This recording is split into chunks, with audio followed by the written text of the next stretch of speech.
अस्सलाम वालेकुम जी, मेरा नाम है अब्दा और जैसे कि हम लोगों ने QoS की लेक्चर सीरीज स्टार्ट की हुई है, तो लेक्चर सीरीज में आगे हमारा topic chapter 4 of oral evidence, जिसको रिलेट करते हैं आर्टिकल 70 और 71। इसको आगे हम जो है वो डिटेल से पढ़ते हैं। इसमें क्या बताया गया है, जो आर्टिकल 70 है, ठीक है। आर्टिकल 70 में हमें बताया गया है कि proof of facts bye oral evidence, यानी फैक्ट्स को ओरल एविडेंस के थ्रू प्रूव करना, ठीक है।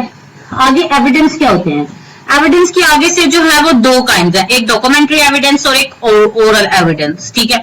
आगे डॉक्यूमेंट्री में दो आगे इसकी फर्दर जो है वो प्राइमरी और सेकेंडरी, जबकि ओरल एविडेंस में आगे आ जाती हैं डायरेक्ट और इनडायरेक्ट, ठीक है। एविडेंस आगे से इसकी दो काइंड है, डॉक्यूमेंट्री और ओरल। डॉक्यूमेंट्री में है प्राइमरी और सेकेंडरी, ओरल में है डायरेक्ट और इनडायरेक्ट, ठीक है।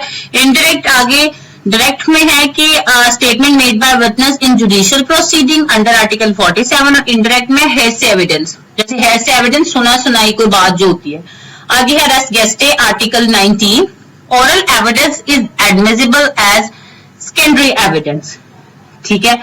ओरल एविडेंस को सेकेंडरी के तौर पर भी एडमिसिबल किया जा सकता है, ठीक है।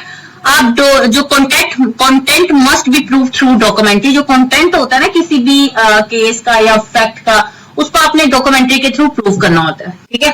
All facts may be proved by oral evidence except documentary must be, मतलब सारे जो फैक्ट है उनको हम प्रूव कर सकते हैं ओरल एविडेंस के थ्रू, लेकिन जो डॉक्यूमेंट्री एविडेंस होते हैं उनको डॉक्यूमेंट्री एविडेंस के थ्रू ही हमें जो है वो साबित करना होता है, ठीक है। आगे हेयरसे एविडेंस इज नो एविडेंस, यानी कि हेयरसे एविडेंस कोई एविडेंस नहीं है, जैसे मैंने आपको पहले भी बताया था कि सुनी सुनाई बात कोई एविडेंस नहीं है। अच्छा, आगे है reason of exclusion of hearsay evidence, यानी कि हेयरसे एविडेंस क्यों एविडेंस नहीं है, उसकी रीजंस क्या।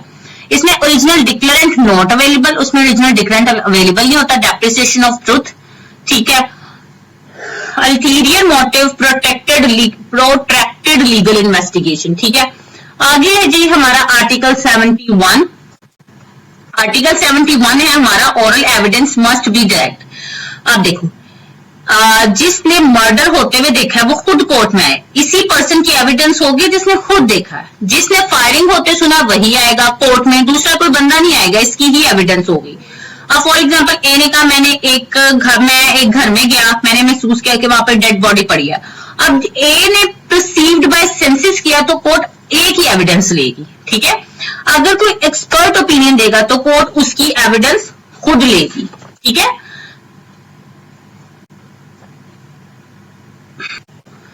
हाँ, तो जो बंदा खुद जिसने कुछ होते हुए देखा है वो बंदा खुद ही पेश होगा, उसके अलावा कोई बंदा पेश नहीं हो सकता। आगे है प्रोवाइजो ऑफ जो है वो expert opinion, express treaty. Expert opinion express treaty में आएगा। अब जैसे कि अगर एक ओपिनियन दी गई है, वो ट्रीटी बन गया और एग्रीमेंट हो गया, तो कोर्ट में इसकी डायरेक्ट एविडेंस नहीं होगी, सिर्फ डॉक्यूमेंट देकर ही ठीक हो जाएगा सब। लेकिन शर्त ये है कि इनकैपेबल ऑफ गिविंग एविडेंस अगर वो है तो डायरेक्ट एविडेंस नहीं होगी, जैसे कि oral evidence must be direct में आगे वो जो उसने तीन बताई हैं। फर्स्ट तो हमने पढ़ लिया कि someone give expert opinion that then court will take evidence.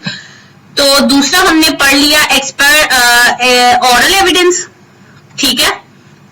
तीसरा हम पढ़ेंगे, दूसरा हमने पढ़ा प्रोवाइजो ऑफ एक्सपर्ट ओपिनियन, तीसरा हम पढ़ेंगे ओरल एविडेंस, और चौथा हम पढ़ेंगे शाहदा अल शाहदा, ठीक है।